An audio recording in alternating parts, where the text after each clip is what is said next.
Bien, hermanos, que el Señor nos bendiga. Vamos a estar llevando a cabo la clase a través de las redes sociales y vamos a empezar con una oración pidiéndole al Señor que Él sea ministrando nuestras vidas, nuestros corazones y que Él nos bendiga en donde quiera, ¿verdad? Que estemos. Así que vamos a orar. Padre Santo, Padre bueno, en nombre de Jesús de Nazaret, te damos gracias, Dios, por las bendiciones que nos das. Gracias, Dios, porque tú has provisto, mi Dios, todas las cosas que necesitamos para que tu palabra se predique, Señor, y sea transmitida, mi Dios, en todo el mundo. Bendice a la iglesia, Adonai, especialmente, mi Dios. Sabemos y creemos que tú nos cubres, mi Dios, con tu mano de poder y gloria, y que tú sanas, mi Dios, la enfermedad, mi Dios, en cada familia, cada hogar. Amado Dios, bendícenos. Sé tu Espíritu Santo ministrando nuestros corazones. Te pedimos en el nombre de Jesús de Nazaret. Para ti no hay barreras, Señor, no hay distancias. Creemos que tú, mi Dios, nos bendices. En el nombre de tu amado Hijo Jesucristo te damos gracias, mi Dios, y nos refugiamos en ti, Jesús de Nazaret. Gracias, mi Dios, por el perdón de nuestros pecados. Te damos gracias, eterno Dios. En el nombre de tu amado Hijo Jesucristo. Amén.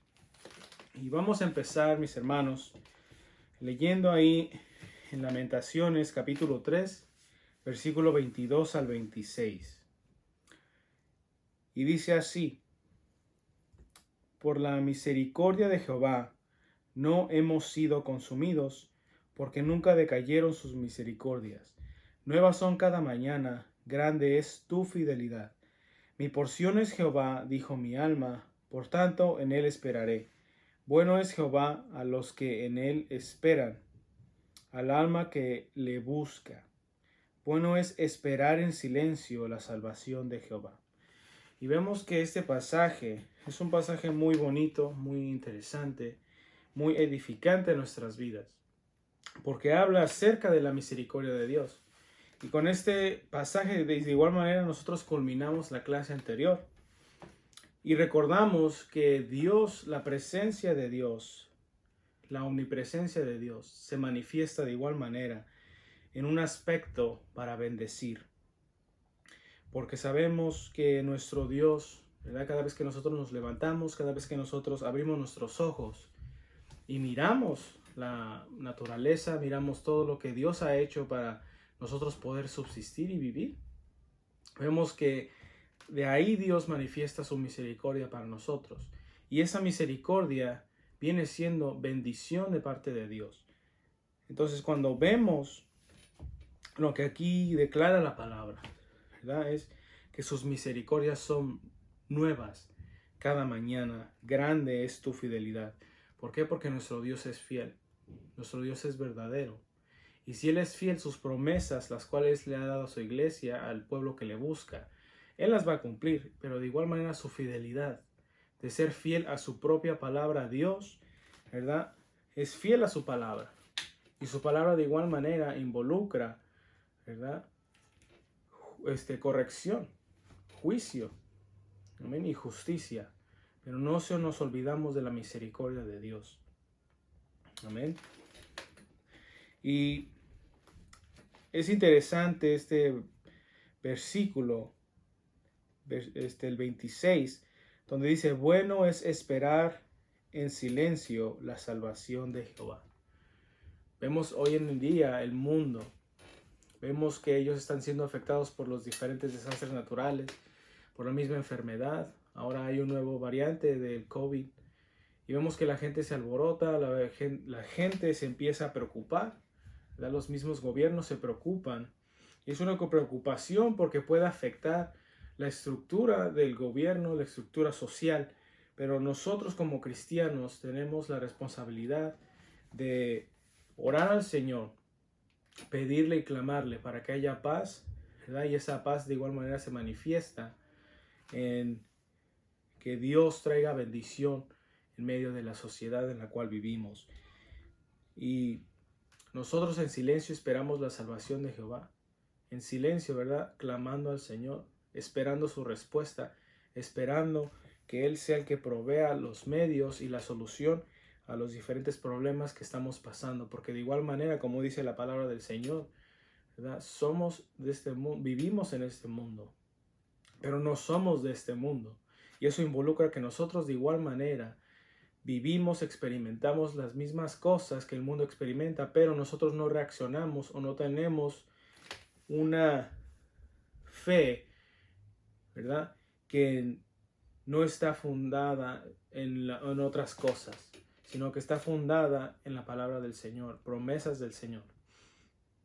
Y esa es la gran diferencia entre el creyente, el cual está buscando a Dios, el cual espera en Dios, el cual sabe que a pesar de que pasen cosas fuertes y difíciles en nuestra vida, sabemos que en el silencio, nosotros esperando la respuesta del Señor, sabemos que Él la va a de manifestar a su tiempo. Amén.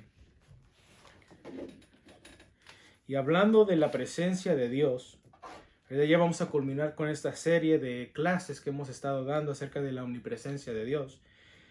Recordamos de igual manera al pueblo de Israel. El pueblo de Israel, ¿verdad? El pueblo judío, ¿verdad? Que es hasta nuestro entonces el pueblo judío. Pero son los hebreos, el pueblo de Israel. Vemos que cuando Dios primeramente les habló a ellos y los empezó a organizar con Moisés, Dios le ordena a Moisés que haga el arca del pacto, el cual se localizaba en el lugar santísimo.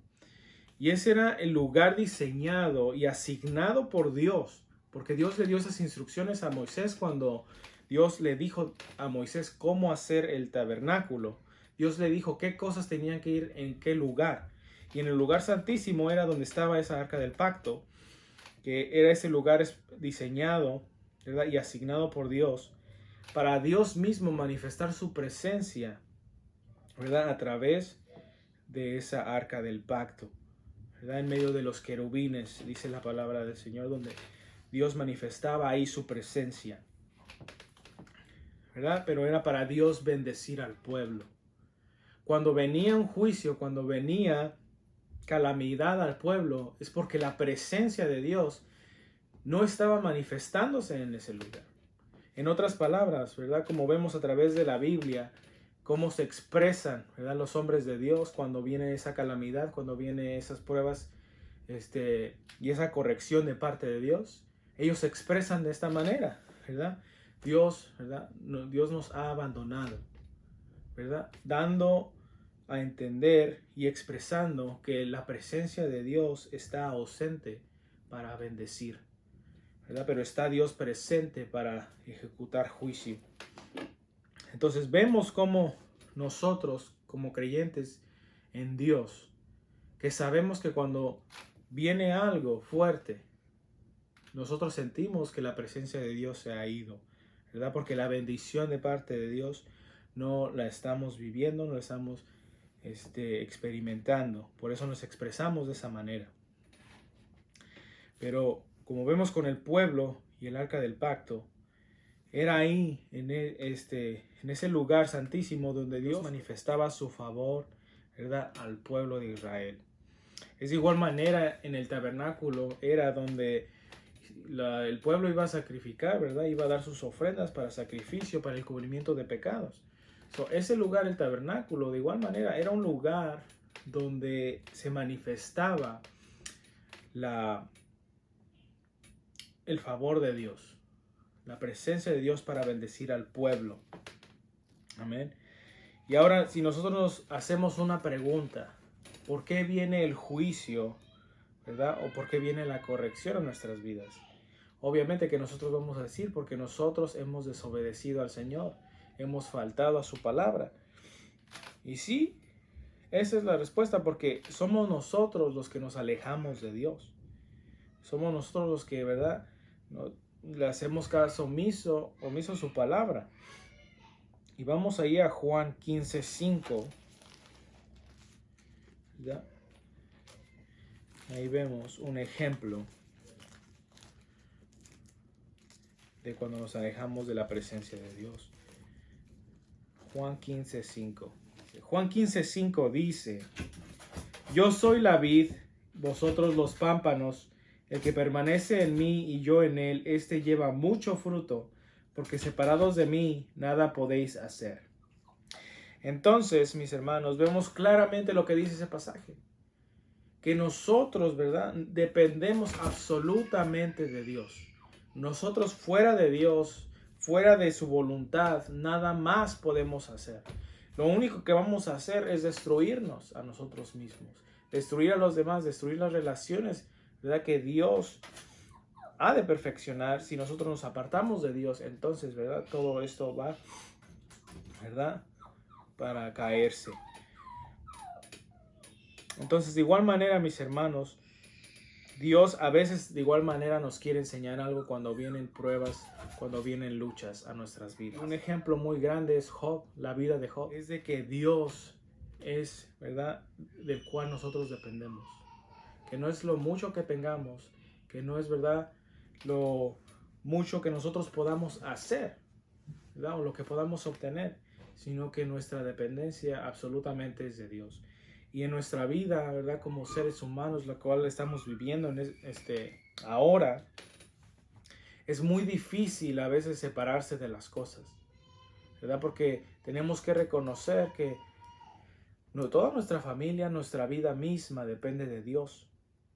Pero somos nosotros los que a veces nos afianzamos mucho y nos agarramos mucho de las cosas, ¿verdad?, las cuales necesitamos, las cosas que usamos, ¿verdad?, de las relaciones que tenemos. A veces nos afianzamos mucho de eso, ¿verdad?, y empezamos a crear una identidad a partir de lo que nos rodea, en vez de tener nuestra identidad, ¿verdad?, y nuestra confianza y fe en el Señor. Pero a veces Dios, cuando viene esa prueba, cuando viene esa lucha, es porque nos quiere enseñar algo.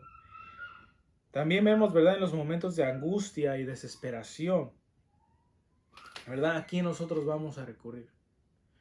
Yo había comentado, ¿verdad?, había hecho ese comentario de que cuando la humanidad, cuando el hombre, ¿verdad?, vienen pruebas, vienen calamidades a la vida, que ¿a quién recurre la gente, ¿verdad?, en última instancia?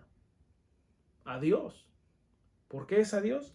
Porque sabemos, ¿verdad?, que hay un mundo espiritual más allá. Porque Dios ha puesto en nuestros corazones, ¿verdad?, eternidad.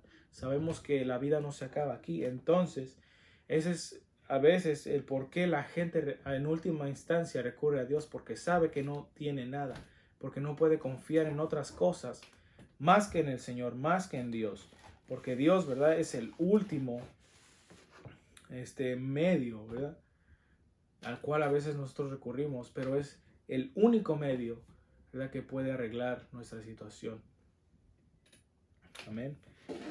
Y vamos allá a Segunda de Crónicas 7, versículo 14 al 16. Segunda de Crónicas, capítulo 7, versículo 14 al 16 dice: Si se humillare mi pueblo sobre el cual mi nombre es invocado, y oraren y buscaren mi rostro, y se convirtieren de sus malos caminos, entonces yo oiré desde los cielos, y perdonaré sus pecados y sanaré su tierra.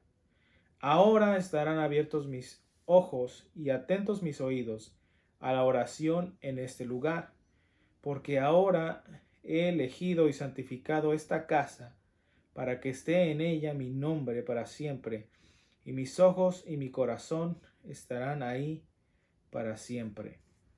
Amén. Entonces, claramente podemos ver que para que venga y se manifieste, en otras palabras, ¿verdad?, se manifieste la bendición de Dios, la presencia de Dios para bendecir a nuestras vidas, primero viene la humillación, ¿verdad? Y no es una humillación de querer hacer sentir mal a la persona como para quererla destruir, sino para redarguir nuestras vidas, ¿verdad? Nos humillamos, es nosotros reconocer nuestro propio estado en el cual estamos. ¿Estamos buscando al Señor de la manera que Él quiere que le busquemos? ¿Verdad? Cada uno puede autoexaminarse, ¿verdad? Y pedirle al Señor guianza, al Espíritu Santo guianza, en qué le estamos fallando al Señor. Puede ser, ¿verdad?, que le estemos fallando al Señor, ¿verdad?, en algo que nosotros sabemos que le estamos fallando. O hay algo, ¿verdad?, que Dios nos quiere enseñar, ¿verdad?, para nosotros crecer. Tenemos el ejemplo de Job, como ya lo habíamos visto. Y también apartados del Señor nada podemos hacer. Entonces, están esas dos cosas. Nos apartamos de Dios o Dios, ¿verdad?, nos quiere enseñar algo para nosotros crecer. Pero Dios siempre está ahí para bendecir. Pero tiene que haber humillación primeramente. Reconocer nuestro estado para que la presencia de Dios, ¿verdad?, venga a nuestras vidas. Se manifieste en nuestras vidas, se manifieste en nuestros corazones, y esa presencia de Dios para bendecir se manifieste de igual manera. Y recordemos, mis hermanos, nosotros, ¿verdad?, la iglesia, somos el pueblo de Dios también. Fuimos injertados de acuerdo con Romanos 11, 17 al 22. Y vamos a ir rápidamente. Romanos 11, 17 al 22 dice: Pues si algunas de las ramas fueron desgajadas, y tú siendo olivo silvestre, has sido injertado en lugar de ellas, y has sido hecho participante de la raíz y de la rica savia del olivo, no te jactes contra las ramas, y si te jactas sabe que no sustentas tú a la raíz, sino la raíz a ti, pues las ramas, dirás, fueron desgajadas para que yo fuese injertado. Bien, por su incredulidad fueron desgajadas, pero tú por la fe estás en pie. No te ensoberbezcas, sino teme, porque si Dios no perdonó a las ramas naturales, a ti tampoco te perdonará. Mira pues la bondad y la severidad de Dios. La severidad ciertamente para con los que cayeron, pero la bondad para contigo, si permaneces en esa bondad, pues de otra manera tú también serás cortado. Y aun ellos, si no permanecieren en incredulidad, serán injertados, pues poderoso es Dios para volverlos a injertar. Entonces, claramente podemos ver ahí que la bondad de Dios es para aquellos que se mantienen en la bondad. Y, ¿verdad?, la corrección, ¿verdad?, la severidad de Dios es para aquellos que no creen, que no se mantienen en la bondad de Dios, que no se mantienen en una vida devocional a Dios.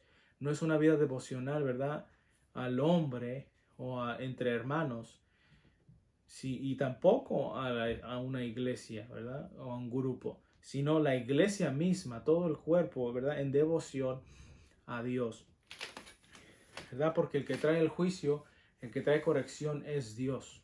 ¿Amén? De igual manera lo manifiesta a través de la iglesia. ¿Amén? Entonces, fuimos injertados. Dios manifestó su presencia, ¿verdad?, para bendecirnos. Cristo Jesús murió, se manifestó, ¿verdad? El Verbo se hizo carne, se manifestó entre nosotros, vivió entre nosotros, para manifestar su bondad, ¿verdad?, para manifestar su bendición para toda la humanidad.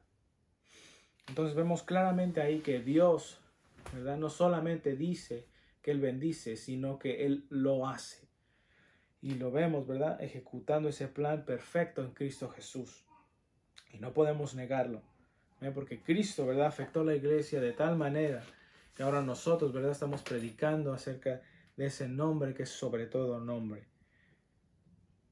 Entonces, Dios manifiesta su bondad, Dios manifiesta su misericordia y su favor hacia nosotros. Así que nosotros, mis hermanos, permanezcamos en Él. No nos dejemos llevar por el mundo, no nos dejemos llevar por la manera que el mundo vive, por la manera en la cual el mundo se está, ¿verdad?, caminando, se está desviando. No, nosotros permanecer en Dios, porque no seremos avergonzados, dice su palabra. Entonces, Dios nos bendice y parte de esa manifestación de bendición se manifiesta cuando nosotros de igual manera obedecemos a los mandamientos de Dios. Cuando nosotros obedecemos la palabra de Dios, Dios nos bendice. Y vamos a ir a Juan 14, 23. Dice: respondió Jesús y le dijo: el que me ama, mi palabra guardará, y mi Padre le amará, y vendremos a él y haremos morada con él. Dice la palabra de igual manera del Señor: el que no ama no ha conocido a Dios, porque Dios es amor. Y aquí vemos, respondió Jesús y le dijo, el que me ama, mi palabra guardará, y mi Padre le amará, y vendremos y haremos morada con él. Entonces, de igual manera vemos esos dos versículos, ¿verdad? Que están relacionados. Porque si nosotros, ¿verdad? Dejamos que Dios more en nuestros corazones. Si nosotros empezamos a guardar, a hacer, a responder, ¿verdad? A la dirección de Dios, ¿verdad? Al mandamiento de Jesús, ¿verdad? Nuestra vida va a cambiar porque Dios ahora mora en nuestros corazones. A través de su palabra, ¿verdad? Nosotros podemos reaccionar, podemos obrar conforme a la palabra del Señor de una manera que Dios, ¿verdad? Puso para agradarle. Entonces, ¿verdad? Si nosotros tenemos a Dios en nuestro corazón, Él pone ese amor en nuestro corazón y Él manifiesta ese amor en nuestro corazón. Y ese amor vive en nuestro corazón, ¿verdad? Vive en nosotros, se manifiesta en nosotros. Pero si nosotros le damos cabida a Dios, ¿verdad? Obedeciendo su palabra. Abrimos nuestro corazón y Dios, ¿verdad? Imparte amor, imparte conocimiento de su palabra, ¿verdad? Para nosotros poder comprender no solamente cómo tenemos que vivir, ¿verdad? Entre hermanos, cómo tenemos que adorar a Dios, sino también, ¿verdad? Cómo estar en armonía con todo y todos. Pero es verdad, primeramente, escudriñando la palabra del Señor y actuando y haciendo conforme al mandamiento, ¿verdad? Que nuestro Señor Jesucristo nos dejó. Entonces vamos ahí a 2 de Corintios, capítulo 3, versículo 17, que dice así: porque el Señor es el Espíritu, y donde está el Espíritu del Señor, allí hay libertad. Entonces, ¿cuál es la consecuencia de yo darle al Señor, ¿verdad? Cabida en mi corazón, darle, ¿verdad? Control sobre mi vida, dejar que Él me guíe, dejar que Él, ¿verdad? Transforme mi corazón. ¿Qué es la consecuencia? Paz, ¿verdad? Libertad, armonía. ¿Por qué? Porque estamos en armonía con Dios.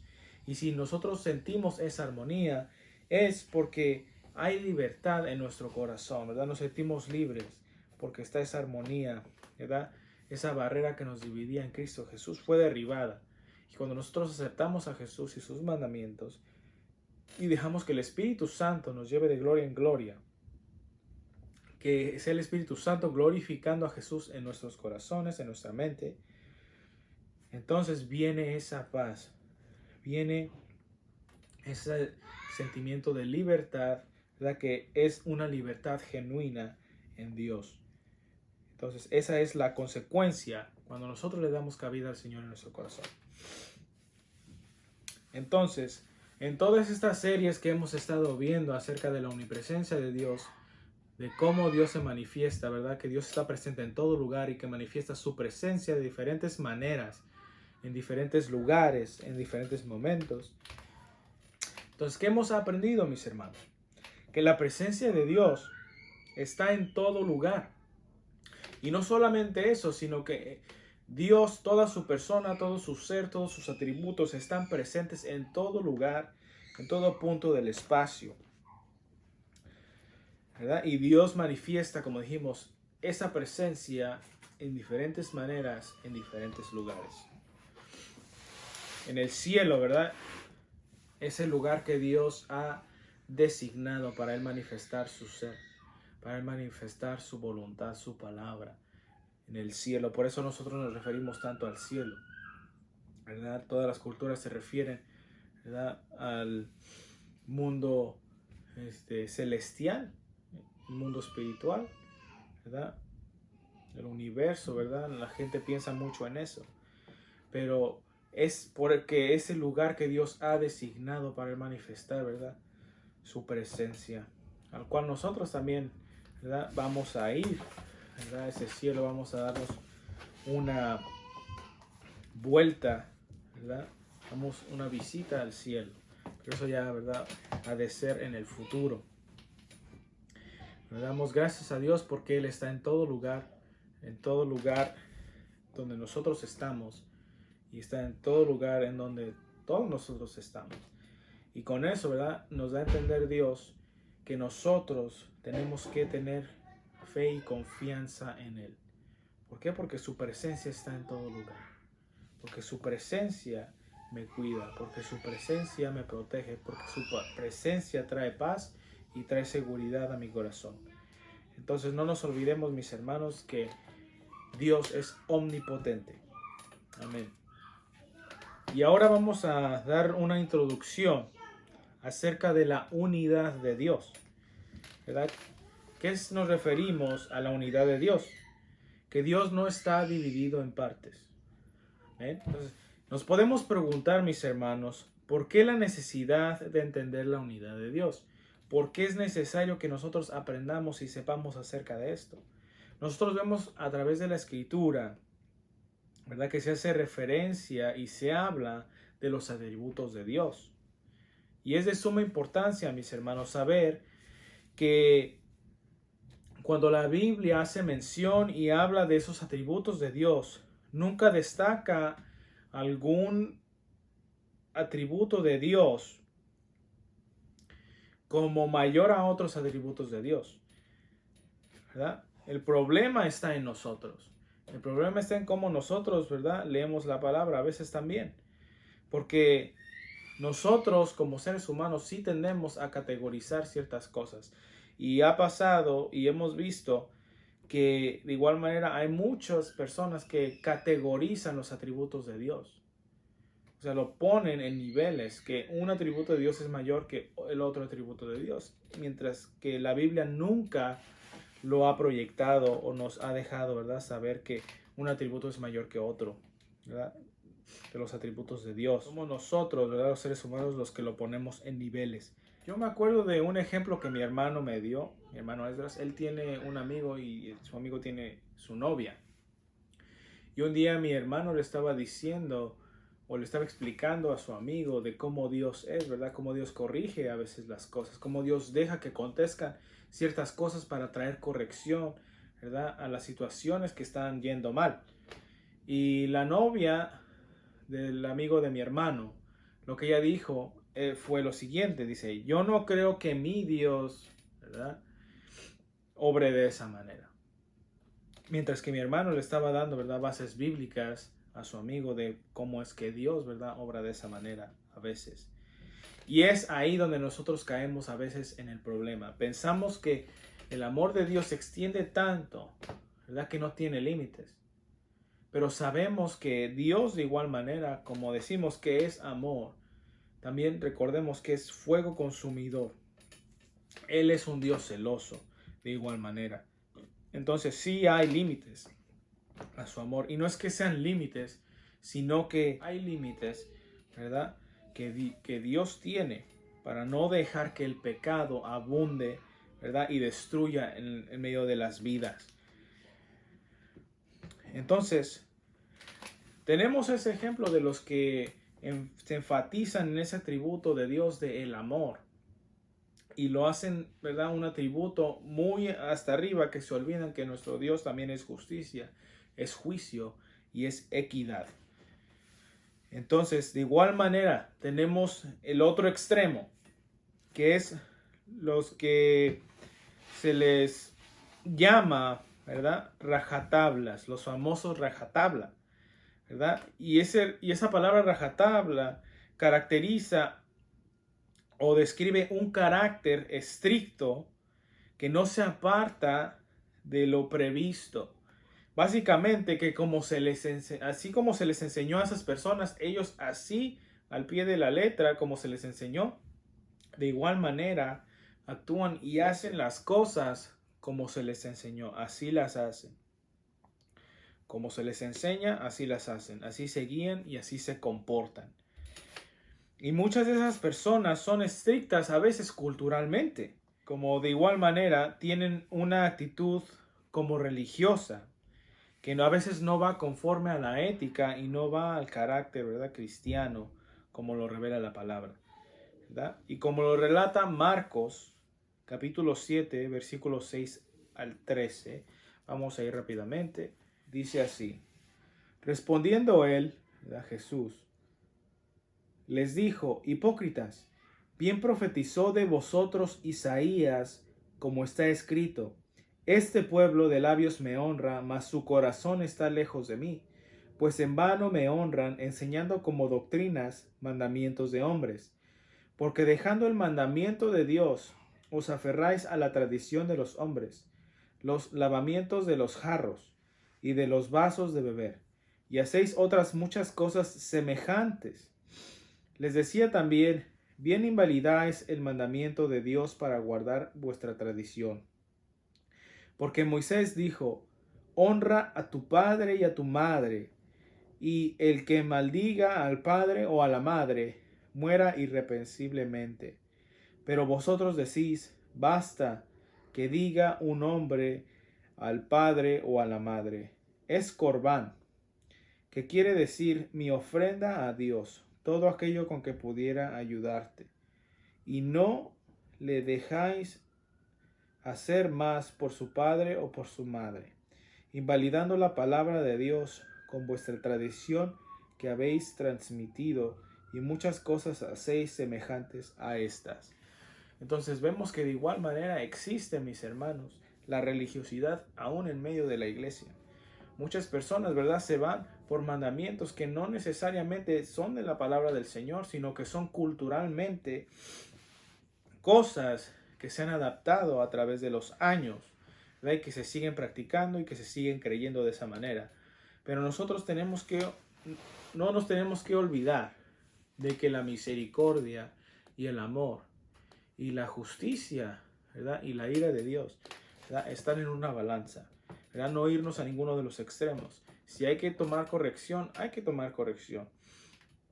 Pero de igual manera no nos olvidemos que es, ¿verdad?, con toda paciencia y doctrina. ¿Ven? Entonces vemos que este tipo de hermanos, los cuales se enfocan mucho, ¿verdad?, los que se les llama rajatable y se enfocan mucho en la corrección. Ellos se enfocan mucho en el castigo, en la retribución y en la disciplina.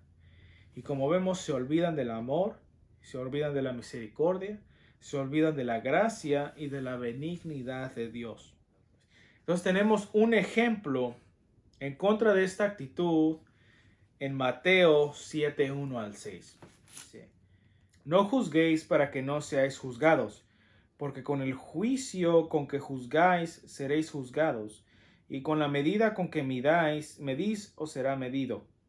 ¿Y por qué miras la paja que está en el ojo de tu hermano y no echas a ver la viga que está en tu propio ojo?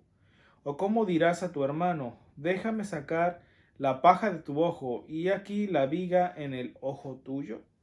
Hipócrita, saca primero la viga de tu propio ojo y entonces verás bien para sacar la paja del ojo de tu hermano.